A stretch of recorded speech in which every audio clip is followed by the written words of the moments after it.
Thank you and welcome everyone for joining us on this Sunday afternoon again for the second time in this lecture series. I'm Himanshu, a PhD candidate in philosophy at IIT Bombay and your host for today's session. I welcome and thank you everyone for joining us again. As you know, this is our second lecture in Thinking Time lecture series, organized by Let's Talk Tattva, a philosophy discussion forum. Let's Talk Tattva is an independent initiative focused on providing a rich discussion platform for people engaged in academic, non-academic, or traditional scholarship in philosophy. Philosophy for us does not entail any particular tradition of philosophy, but the activity of thinking per se. Therefore, thinking, whatever it is through, whether classical texts, modern university scholarship, ritual practices, arts, music, or cinema, is what we aim to foster. We have been regularly organizing philosophical discussions by professors and scholars. Besides philosophy students, our audience are people interested in philosophy but not indulged in academically. For the lecture series we are starting today, which is our second lecture in this series, our aim is to focus on the idea of time, of philosophy of time, through various streams of philosophy, whether it's through Sanskrit Shastra or what is called as classical Indian philosophy, studies on modern Indian culture, history, etc. We believe attending our ears towards those who have something to say on the idea of time can help us think more profoundly about time, past, history, future, and the way they shape our surroundings or vice versa. Today's topic is elucidation of the meaning of conventionality of time, a Prāsaṇgika-Madhyamaka engagement with Presentism. This is presented by our speaker Yamit Kashyap. Yamit Kashyap is pursuing his PhD from Faculty of Arts, University of Delhi. His current research interests include Buddhism in general and Prāsaṇgika-Madhyamaka system in particular. Specifically, he is fascinated by the presentation of reality in the Buddhist philosophical text. Thank you, Yamit, for accepting the invitation. Now the floor is yours. Thank you, Himanshu, for the introduction. I must congratulate you for your initiative, Let's Talk Tattva. Although you've been working it since last year, you contacted me in March and I jumped at the opportunity because I think it's a wonderful idea. And you're not only inviting scholars, you're also managing to invite professors. So that is also good for us scholars in the process itself. I was told I have around 30-40 minutes of presentation. So I will try to cover as much as I can, given what I had written in the abstract. If we run short of time and I do not manage to cover it all, then I'll quickly sum it up. The overarching idea that I want to sort of present is Prāsaṇgika-Madhyamaka's interpretation of time. Now, as I'm saying that I want to present, that should make it absolutely clear that I'm only presenting the Prāsaṇgika-Madhyamaka view on time and raising some philosophical questions. Because of the general nature of audience, I'll try to sort of minimize the technical verbiage, but it's only possible to a limit beyond which I have to use certain terms or certain phrases. Uh, so the way I think I sort of planned the talk to work out is that I'll take some 5-10 minutes for certain introductory remarks, introducing the talk, via the abstract, spend the next 15 minutes in sort of uh, emphasizing other methodical tools that we would need to come to understand Prāsaṇgika Madhyamaka interpretation of time, and then spend the last 10-15 minutes in dealing or in thinking what we come to understand through that interpretation, and then seeing it, how it plays out in the contemporary philosophical conversation via sort of a small engagement with presentism, which of course we can take forward beyond that for later times. So for my presentation, particularly, I am taking up Nagarjuna's Mool Madhyamakarika. Mool Madhyamakarika is undoubtedly the most important text for the Madhyamik school of philosophy.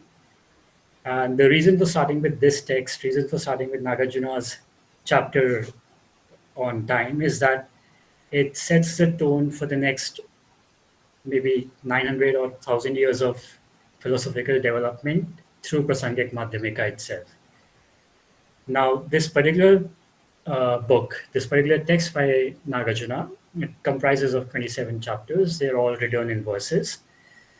Different scholars, and mostly Western scholars, sort of say there are 448 verses. But Tsongkhapa, who is a Tibetan master, a Tibetan philosopher, and a commentator of this text, he includes the homage verses given before the text. So according to him, there are 449 verses. But all the verses, they are not meant to be sort of exclusive or exhaustive text of the Madhyamika thought. Uh, there's especially a very important role of commentaries when we are dealing with, at least when we are dealing with Buddhist texts, because for those of you who might have gone through Nagarjuna's whole Madhyamaka, you would have seen that it's all written in verses and that's all that there is. And philosophical text, of course, has to be just more than bullet points. There's a lot of explanation, and those sort of explanations, those sort of expositions are found in commentaries. Therefore, it becomes very important to read this philosophical Buddhist text with their commentaries. Now, when we talk about Mool Madhyamaka, Nagarjuna himself wrote an auto commentary titled Akutubhaya. Chandrakirti also wrote a commentary called Madhyamaka, and there are other philosophers like Buddhapalita and Bhavavivek who wrote commentaries on that.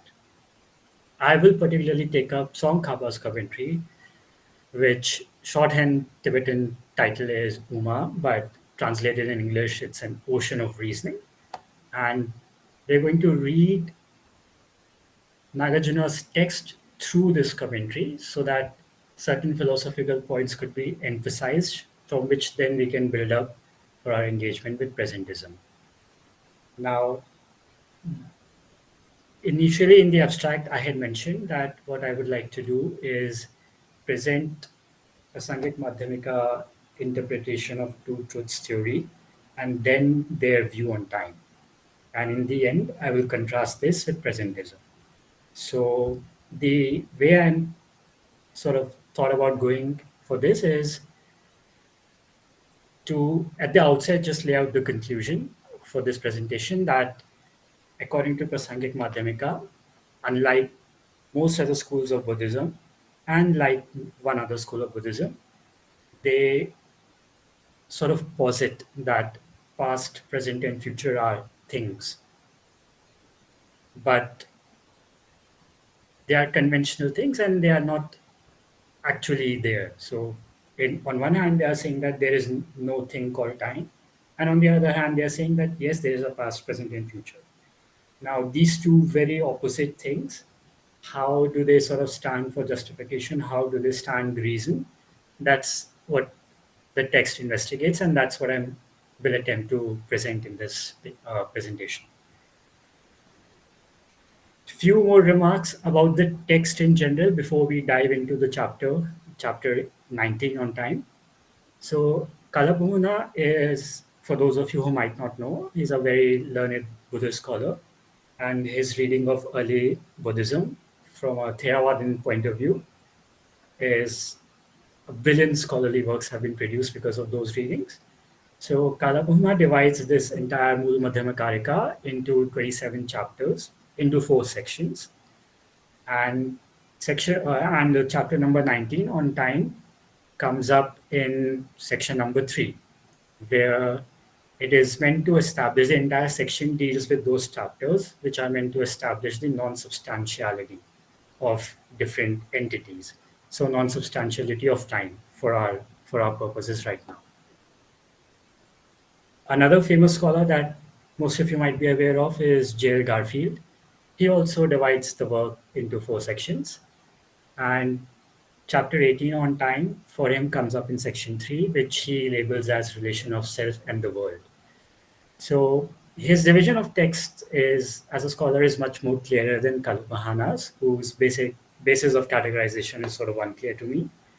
There's another edition by Sidritz and Katsura. They, however, don't divide their edition of the work into sections. Now, it is worth mentioning that Nagarjuna himself does not divide the 27 chapters into different sections. And it's also not sort of an anthology that there are just chapters randomly put together into a collection. There is an underlying reason of putting only these chapters in the book that we might not be able to touch in this presentation, but nonetheless, I wanted to raise that point. Tsongkhapa's commentary, on the other hand, divides the entire work into three parts. Part one comprises of preliminary explanations. Part two is the principal explanation, and while part three is the afterword. So, in his commentary, in chapter one, which is the largest chapter, which is the biggest chapter, because a lot of philosophy is laid out at the outset, uh, the refutation of essence of phenomena through the examination of mechanism of power of cause and effect. For him, for Tsongkhapa, this is a chapter one, and in which he lays out the general methodology that Nagarjuna and other Madhyamaka philosophers are employing. And that's the same methodology, that's the same method, rather, that I will propose, that I'm going to use in the presentation. Now, the reason for taking Tsongkhapa's commentary is because I'm approaching this work from Gelugpa's standpoint. Gelugpa is one of the four Tibetan Buddhist schools currently in existence. To work from the standpoint means that I will take starting points within that framework. And that framework, the starting points of that framework are the Prāsaṇgika-Madhyamaka school. Now, what is the Prāsaṇgika-Madhyamaka school? In a very short way, as we might be aware, from early Buddhism, we sort of, over the centuries, a lot of debate, a lot of philosophy happens, and Buddhism divides not at the same period, but chronologically, century after century, it sort of develops into different schools. So initially, there was a school called Rabhashik that then later had opponents in terms, intra-opponents in terms of Satantrika school, that later also led to development of Chittamatra school, which led to later the development of Madhyamika school. Some of these schools existed at the same time, some did not exist. Over a period of time, Madhyamika school survives, and Prāsaṇgika-Madhyamaka, which is a division between Madhyamika school itself, is the principal school, is the principal framework through which I will come to investigate these. All these different schools, as I mentioned, they have different starting points, which means that what they're taking as basic assumptions or what they're taking as the framework are different. All of the schools want to converge. They do not want to contradict Buddha's words. They do not want to contradict any theory that exists in early Buddhism, any theory that exists in the in the Pali scriptures, in the Pali text. And in doing so, they interpret two truths theory differently. So all four schools of Buddhism that I mentioned, from Vyavashik to Madhyamika, barring the divisions of Chittamatra and Madhyamika itself, they all are they all differ on their investigation. They all differ on their interpretation of the two truths theory. Now, two truths theory again is a very big topic on which brief remarks at this moment can be made because the topic of this presentation is different. But the idea is that they are not two truths in terms that we can come to understand universe through two different truths. Rather, they are two aspects on the truth. So they are aspectival truths. It's a very common analogy used in Tibetan philosophical monasteries is that, it's like a coin. A coin has two sides, heads and tails.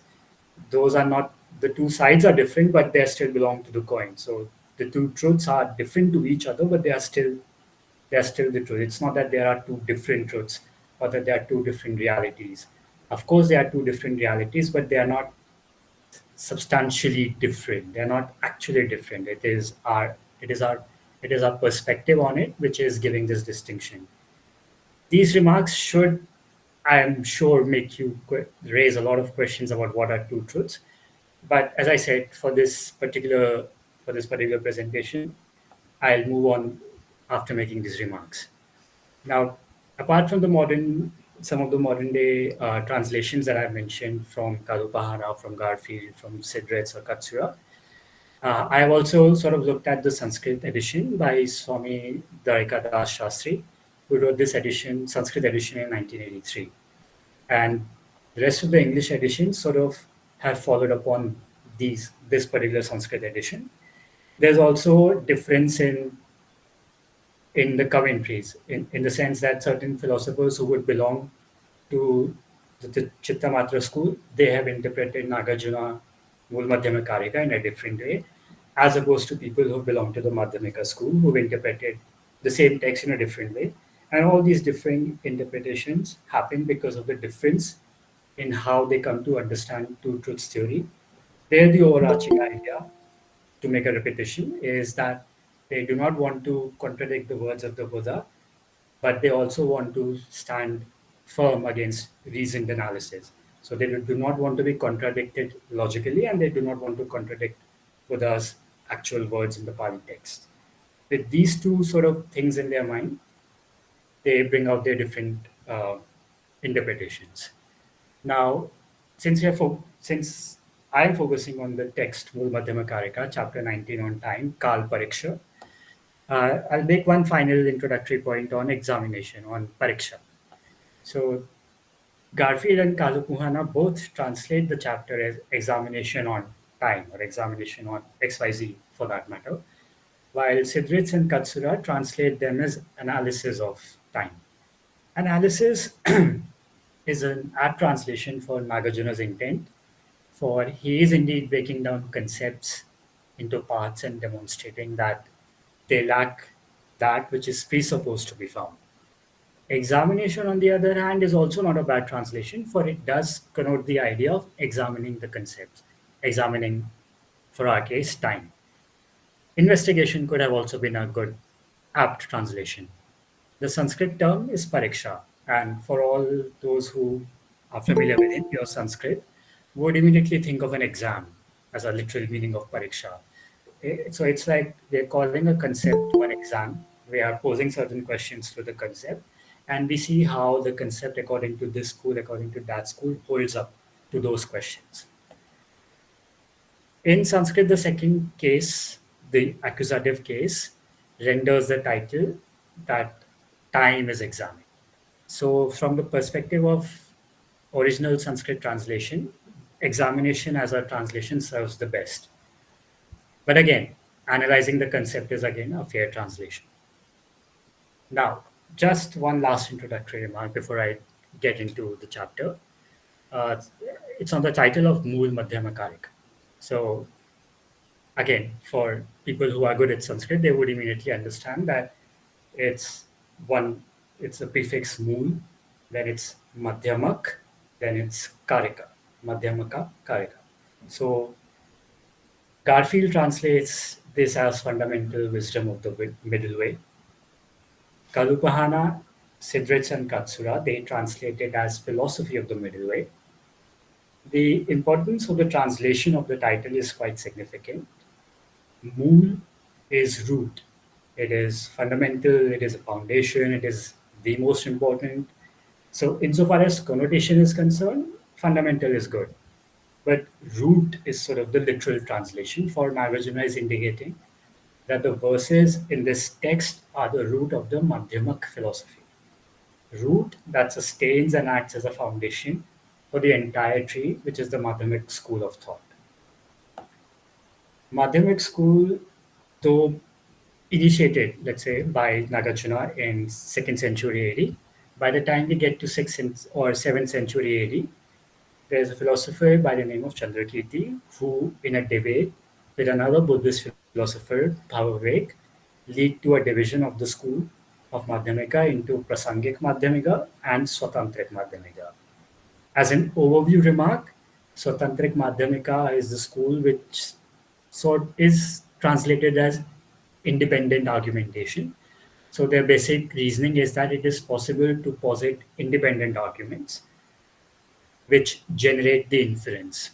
While Prāsaṇgika-Madhyamaka is of the opinion that as soon as we would posit independent arguments, they would also be liable to contradiction, and therefore it is better to adopt reductio ad absurdum. It is better to adopt prasanga to generate inferences, for they hold the opinion that inferential reasoning can be generated through reductio ad absurdum. And therefore, it is Prāsaṇgika-Madhyamaka in that sense. Now, uh, I mentioned what mool is. Now we should focus on what madhyam is. Madhyam is the middle. Middle means it is avoiding two extremes, middle, as in it's a philosophical madhyam, it's a philosophical middle of extremes. And what are the extremes? These are the extremes of the dichotomous logical pairs of is and is not. One or zero, if we want to think in mathematical terms, though let us not extend that analogy at this point. But the idea of being and non being, or the idea of something absolutely existing and something not at all existing. Reification and annihilation, different dichotomous pairs, ontological pairs. So these are the two extremes, and Madhyamik philosophy and Buddhism in general is about middle, which says that both of these extremes, both of these logical extremes, are to be avoided. In Tsongkhapa's commentary, we find a much more explicit, much more articulated notion of what is being and what is non-being, and what are the two extremes that have to be avoided. So it is not only nihilism that has to be avoided, it is also reification that has to be avoided. And therefore, this is Madhyam. Marg, the entire Buddhist text, the entire framework of Buddhist text is soteriological, and therefore Marg comes up through that. It's a path. It's a path of meditation. It's a path of reasoning. One has to meditate, of course, that is a meditational aspect, but there is also a philosophical aspect where the root cause of ignorance has to be reasoned out, and therefore it is a path in that sense. Marg also etymologically connotes the idea of guiding, the idea of being routed. So it's again an appropriate sort of translation. Therefore, Madhyamakarika then becomes root text of the Madhyamic school.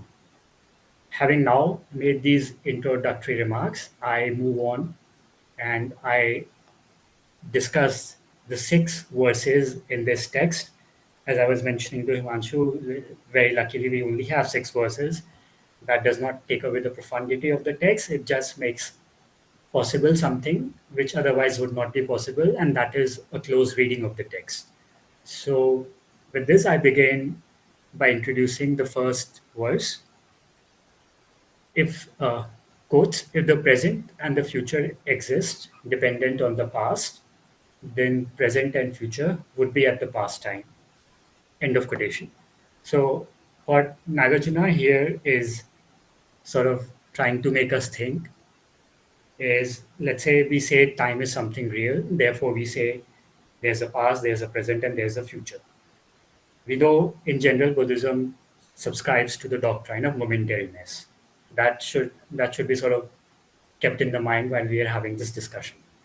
So if we sort of come to define present and future as temporal periods, for such temporal periods which depend on the past, in they depend on the past in terms of their existence, in the sense that if there is no past, then there can be no present and there can be no future, which seems a very normal, a very,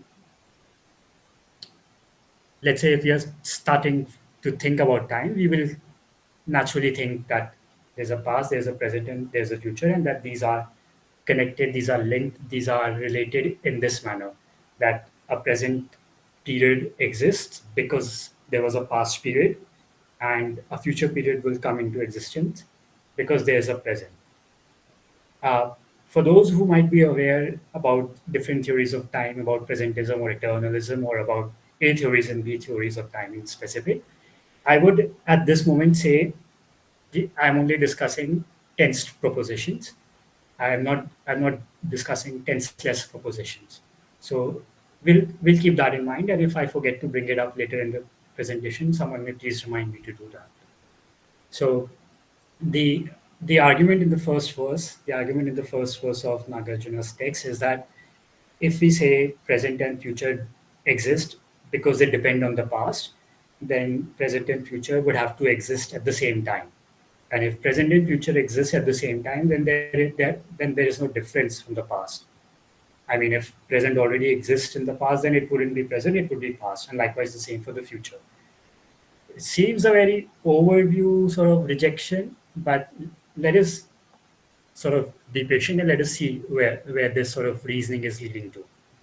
In the second verse, he writes, quote, if moreover present and future do not exist there, then how would present and future exist dependent on that? End of quote. So now he takes the other side, the other horn of the bull, that if present and future, if in the first verse, as he says that if present and future exist because they depend on the past, then they would be at the past time. That seems a little absurd. So then we're left with the second option that present and future do not exist in the past, which seems fair enough. But then if they do not exist in the past, then how do they depend on the past? Which leads to the conclusion that they do not depend on the past. So if present and future do not depend on the past, then that means they are not related to the past. Dependence is sort of a relation. So that is the argument that we cannot establish the relation of present and future to the past via dependent relation. Or if they are connected through, if they are established through a relation of dependence, then they would have to exist in the past, which would become absurd. And if they are not there, then they cannot exist by themselves. So it's sort of a reductio where what Nagarjuna is asserting that when as soon as we start analyzing time, we see that they do not exist. The three temporal periods, past, present, and future, they do not exist via relation of dependence. This sort of is presented in the first two verses. Now we move on to the third verse. Quote, there is no establishment of the two, moreover, if they are independent of the past. Therefore, neither present nor future time exists. End of quote. Now, if we cannot establish that the two are dependent on the past, it leaves us with the other option that they are independent of the past, that present and future have nothing to do with the past. But if they have nothing to do with the past, then again, it sort of collapses in the sense that then there is no present or future. That is, there is no present period of time and there is no future period of time. And therefore, since we cannot establish the relation between past as we are holding it to be true and present and future, we, we come to the conclusion, inevitable conclusion, that present and future does not exist. And the same case can be now applied to present. So we can think of past and future dependent on present somehow, whatever way that might be. In this particular case, we are dealing with a dependent relation, that they depend on present for their existence, they depend on present for their being. But if they are dependent on the present for their being, then we run into the same problems that are highlighted in the first two verses, that if past and future are dependent on the present, then they would have to exist in the present.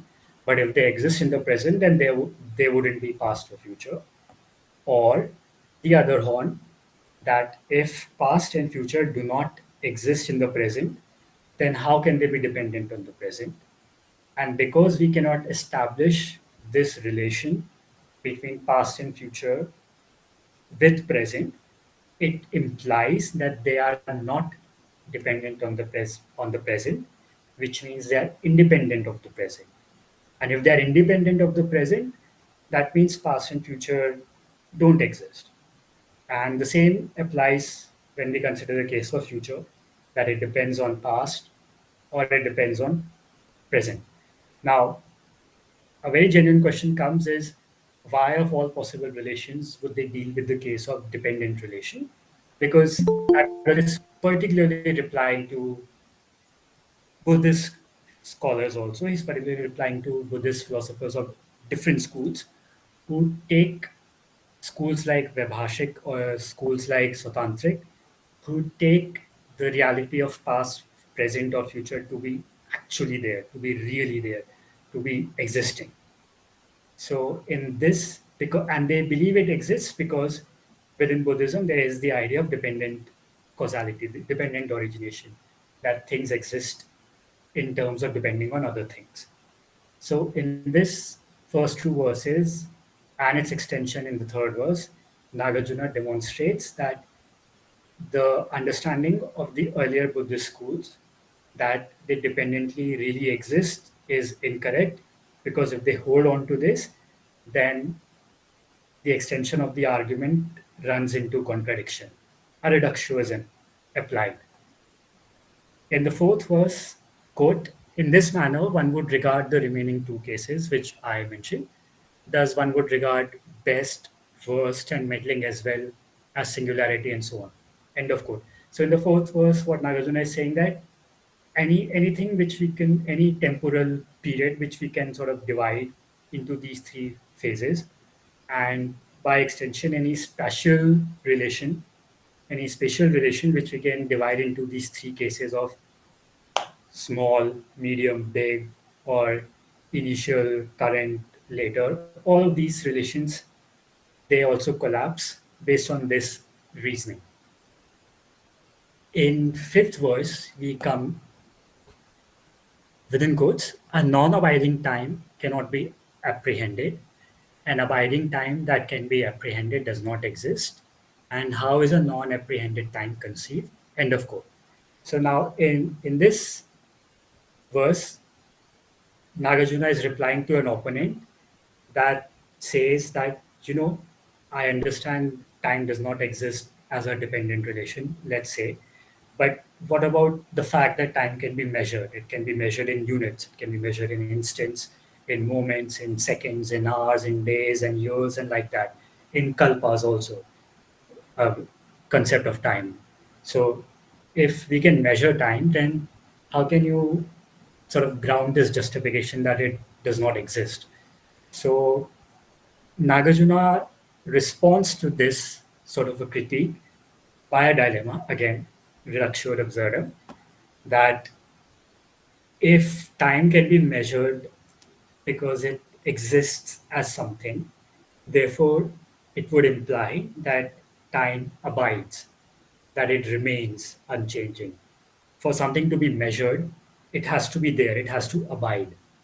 But if time sort of stays there, static, abides, then that can't be time.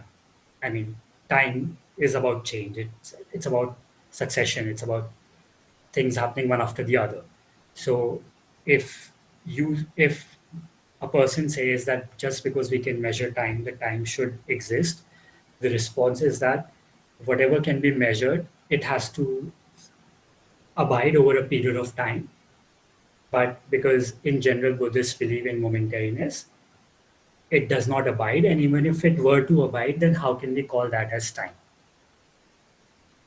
Now we go to the other horn of this dilemma, that if, let's say, it does not abide, that it does not stay for some time, then if that is not the case, then how can it be apprehended?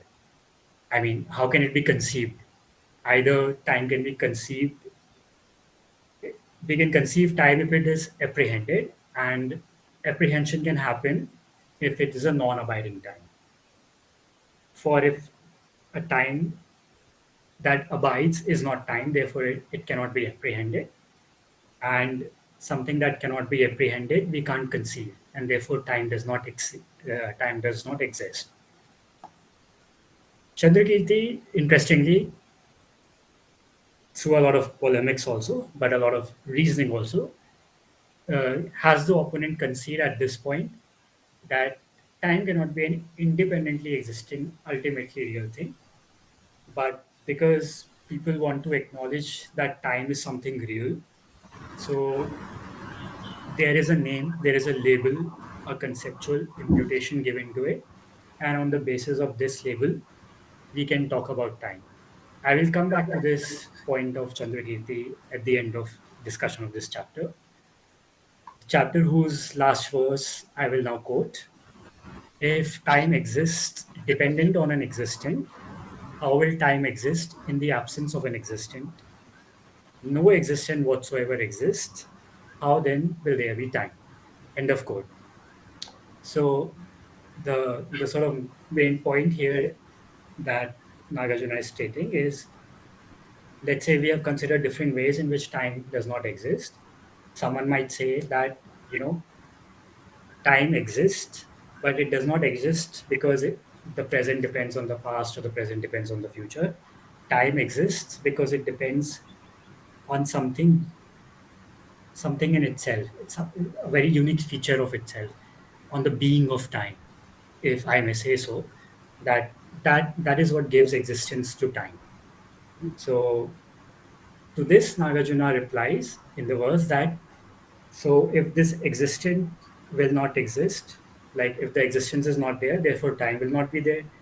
And an entirety of the text, an entirety of Mul Madhyamakarika, an entirety of Buddhism in general, the overarching idea is that things don't exist by their own nature, by their own being, inherent existence. A term that most of us who might have done Nagarjuna at some point or the other may be familiar with, Swabhav Shunyata. So, Swabhav, Swa, Khud ka bhav, the innate characteristics, something about there is a being in me which makes me exist. That is refuted everywhere. So if that is already refuted, then how can something be dependent on this thing which itself does not exist? So like this, time also does not exist. And this would be the end of the six verses, how Nagarjuna refutes time. Now, certain very important remarks have to be made so that questions can be directed in a way which does justice to this system of Prāsaṇgika-Madhyamaka. And the idea is, as I mentioned in the beginning, that there is an interpretation of two truths theory here. So we have to understand that Nagarjuna refutes this time, past, present, and future. What he is refuting is essentially existing time. What he is refuting is absolutely existing time. What this means is that time as some concept in a universal realm, or time as a overarching concept that we can find in the empirical world, that does not exist. But a conventional time, in the sense that since I've begun presenting now, 30-40 minutes have passed, that sort of a time does exist. We feel the experience of a passage of time. This time is Such a time is not rejected. So naturally the question comes up, how is it possible to acknowledge this time but say time absolutely does not exist? This inquiry is quite well established with the aids of two truths theory, that there is an analysis from an ultimate standpoint and there is an analysis from a conventional standpoint. From an ultimate standpoint, we use the concept of shunyata. From a conventional standpoint, we use the concept of dependent origination, pratitya samutpad. And through Nagarjuna's text only, and in chapter 24, verse number 18, which is the crux of Buddhism, we know that shunyata and dependent origination, they are synonymous, they are the same things. Shunyata is the aspect through the ultimate analysis of reality. Pratitya samutpad, dependent origination, is the aspect of reality when analyzed conventionally. So, a very generic question that people ask, which is being sort of asked here in the background in the text, that if Nagarjuna is saying time doesn't exist, past, present, future does not exist, then how does a person over time become Buddha? How does anyone, like, who is born? Then how does one age? Why would Buddha identify aging as a suffering? If all of these questions follow. And this is a response given that when we talk about aging, when we talk about passage of time, and when we talk about 30-40 minutes of presentation having passed, this is a conventional phenomena. We are saying that this phenomena exist at the level of appearances, at the level of empirical appearances. But when we sort of start analyzing this phenomena in terms of ontological analysis or a conceptual analysis, and we want to look for some reductive ground, we want to look for some grounding, we want to look for some foundation, we will not find that foundation or we will not find that ontological grounding because this is a presupposition, this is a metaphysical presupposition that something should be there. And the analysis from an ultimate standpoint demonstrates that nothing like this can be found. Every time we analyze through the ultimate standpoint, through the standpoint of ultimate truth, we are, whatever assertions we are arriving at, that time does not exist, past does not exist, present does not exist, future does not exist, they are non-affirming negatives.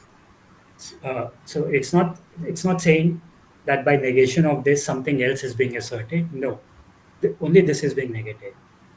To be absolutely clear, to be explicit rather, what is being negated is essentialist time, but mere time or time at the level of appearances is being accepted. And in case people who are aware of Buddhism, who have a basic reading of Buddhism, they would be aware of this often quoted verse, that appearance and how things are, there is a difference. What appears is not the case. This is the point that is being sort of emphasized, that is being philosophically brought out, that is philosophically demonstrated, that how time appears, how this passage feels, that is not exactly how it is.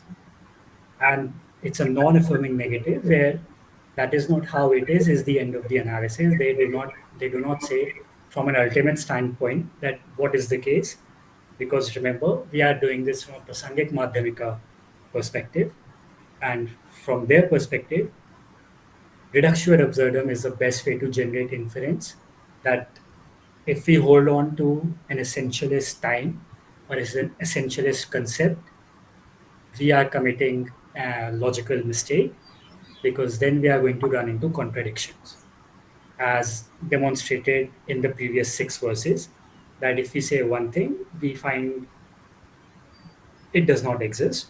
But if we say it does not exist, then we find that we can't talk about it. These two poles are avoided by taking this middle ground of Madhyamika, of two truths, that how things appear and how things are, there is a difference. And this difference is accounted for, ultimate standpoint, through reasoning of shunyata, reasoning of emptiness, or through conventional analysis of dependent origination or pratitya samutpad. Last point before I end the presentation is, um, it's I wouldn't say it's entirely a hermeneutical point, but let's say if someone were to ask you, how will you converge all of Buddhism into one sentence, if that is somehow possible, a good answer to that might be the phrase that sarv dharma shunyata lakshana. So dharma is a very big term in the sense that it has over 80 different connotations. For this presentation, we are taking the connotation of phenomena. So sarva dharma, all phenomena. Shunyata lakshana, all phenomena have the characteristic of emptiness. So the characteristic of emptiness, what is the characteristic of emptiness? In the homage verse to this text, Mūla Madhyamakarika, it is given. But as a remark, I would say non-abiding, non-ceasing, non-arising, these things. So all phenomena are empty implies that they are empty of their own being. They are empty of their innate power. There is no innate nature in things. Things appear and disappear. Their appearance is dependent on certain causes and conditions being satisfied. Once those causes and conditions are satisfied, a phenomena emerges, it appears. Its very emergence, its very appearance is also its disintegration.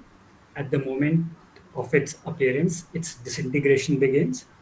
Once the causes and conditions are removed, or one of them is removed, the appearing phenomena disappears.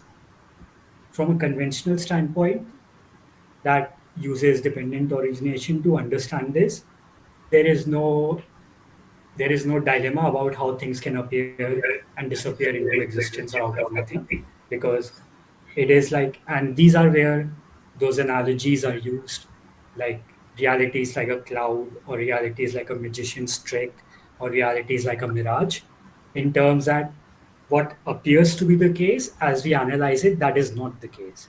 So a mirage looks like a water puddle, but we go near it, the water puddle is not there. And it's not that water puddle was there, we've come near it and it's gone out of existence, but it's rather the case that there was never a water puddle, that it was an incorrect reasoning in the first place. Likewise, if we look at the example of a magician performing a trick as a last example, a magician can perform a trick, and we as people in the audience, we can see things go in and out of existence, but we don't lose our sense. We don't go, oh wow. We certainly enjoy the show, it's an entertaining show, but we know that it's magic, we know that things do not go in and out of existence, but on the stage it certainly seems like that is what is happening. So in this sense, reality for Buddhists is like this, that what appears is actually not the case. And if we are to posit what is the case, we are going to run into logical contradictions, therefore non affirming negatives, and therefore refutations. So, as a last final point, different schools of Buddhism after early Buddhism, after the Theravada theoreticization, have different understandings of time. So only Vibhashik school and Prāsaṇgika-Madhyamaka school hold that past, present, and future are real things. Every other school differs on this position. For some, past, present, and future are eternal in the sense that they are always existing. But these sort of arguments are refuted by Prāsaṇgika-Madhyamaka. Vibhashika and Prāsaṇgika-Madhyamaka hold that all three exist, but how they exist is a different case for both of these schools. And what exists as past is different for Vibhashika as opposed to what exists as past for Prāsaṇgika-Madhyamaka. Now, one final point I would like to make before I wrap up my presentation. Uh, just give me a minute. I've written it down.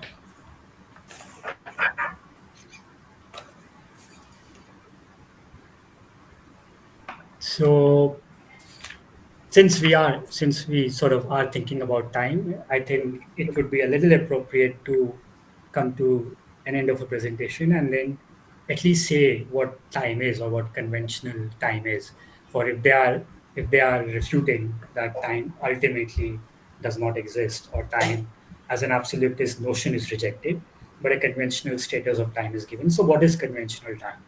So they define past as a state of disintegration of an object, and as soon as the second moment of disintegration happens, the first moment of disintegration is its past. And future is defined as a state of non-production of that disintegration. So in this homogeneous continuum of disintegration, the successive moments of disintegration that have not occurred, they are the future, but they are not real in the terms that they don't exist, and they don't exist because for Prasangik Madhyamaka, through the tenet system, whatever exists has to be functional, has to be in the moment, and anything which is non-functional cannot exist. So in this way, we can come to sort of understand that, let's say as an example, what is past with respect to the year 2023 and pastness of 2023, they are two different things. What is past with respect to 2023 precedes 2023, but the pastness of 2023 happens only after 2023. And a same case can be made for future in the terms that 2023 is a future till 2023 happens, but futureness of 2023 is there before 2023 happens. So when we look at modern theories of time, particularly presentism, particularly A theories of time, and although to be fair, presentism is an ontological theory of time, which says that things that are in the present are the only true things, are the only really existing things. Prāsaṇgika-Madhyamaka would accept that yes, only the present things are functional, therefore they are in the present as real, as appearing, and therefore they are really existing in that sense. But the way analysis is carried out in presentism, and the way analysis is carried out here, there's a epistemological difference of two truths theory. So it becomes very difficult to engage the two different epistemologies, and if we try to sort of converge, or if we try to bring those epistemologies in comparison, we have to make certain very important distinctions, certain important qualifications. So at the end, the concluding statement for this presentation would be that people from Prāsaṇgika-Madhyamaka school, people like Chandrakirti, people like Nagarjuna, people like Tsongkhapa, for them, time does not exist. There is no such thing as time. But simultaneously, there is a time. I have spent 40, 50 minutes presenting. We have experienced a passage of time. This is real. It's not that this is an illusion. This is real. But this is not all that is real. And this is an real at the level of appearance. What lies under the appearance is not this, but it is also not what we can affirm through taking a stand of either this or not this. That is, taking a stand of either reification or either nihilism. Right? Both of these situations would lead into the other, would become contradictory, and therefore non-affirming negative is the reason why Nagarjuna leaves us with this sort of a generic understanding of Buddhism that is only saying not this, not this, not this. In this chapter, and in a lot of chapters, he does say not this, not this, not this. But in later chapters, in the concluding chapters, there's a lot of what is then. Conventionally, things are. Conventionally, there are four noble truths. There is an eightfold path. There are people practicing the path. There are people becoming spiritually advanced people. There are people like Dalai Lama, and so on and so forth. But from an ultimate standpoint, there is no self, there are no people, there is no dharma, there is no path, there is no time. So that two truths theory has to be sort of, we have to be mindful, if I can say. We have to be mindful of the two truths theory to understand this text, Madhyamaka text, Prāsaṇgika-Madhyamaka text, and Buddhist texts in general. Thank you. That should be all for the presentation.